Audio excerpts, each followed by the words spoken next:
I know that doing interviews like this is not exactly your favorite thing in the world to do. Is this all this media attention been real torture for you? No, it hasn't been torture at all. I'm very surprised by the whole story of the transition from NBC to CBS and the Tonight Show and myself. I've been very, very surprised by it, but it hasn't been torture at all. It's just I don't know. But as I've said all along, people by and large are pretty nice and pretty reasonable, and when you're dealing with nice, reasonable people, anything is fine. Considering all the good things that have come your way since you decided to leave NBC, money being the least of it, of course, is it a blessing in disguise then that you didn't get the Tonight Show job? I don't know if it is. I suppose it's easy to say something like that. I don't know if it's a blessing in disguise. I do know now that, given the circumstances, that this particular situation seems right to me. But I guess my first desire in life was to have had the Tonight Show, and it didn't work out. So now this just seems fine. So I guess I think less and less about that all the time, and it just seems like this is where something like this is has more of a feeling for me and our staff than maybe the Tonight Show. I'm groping for words here to express this, but I guess that the CBS situation and the new show and the new theater and being in New York City, it all feels very comfortable to me and for me. So I think that, I don't know, blessing in disguise, I'm not sure. I don't know. You're good friends with Jay Leno. You'll be going up against him.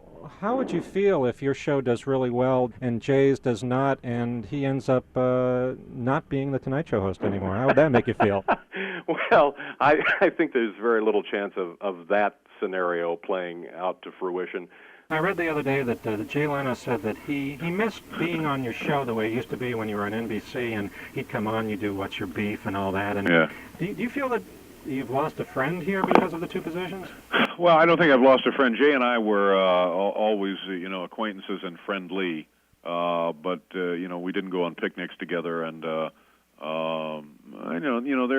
have been things that have transpired over the years, historically and recently, that suggests, I think the relationship is just about what it ought to be. We're fierce competitors, and I think that brings with it a certain level of behavior that has to be observed.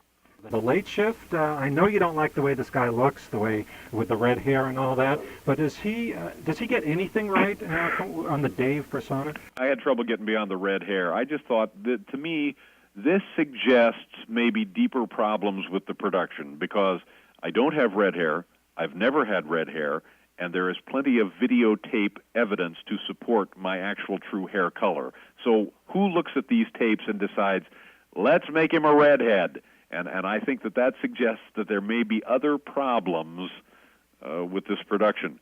And the other thing that I liked was there's apparently a scene where I'm at home, and staff members have come up to my house to counsel me over the weekend, which I'm telling you right here and now, if I live to be 1,000, that won't happen.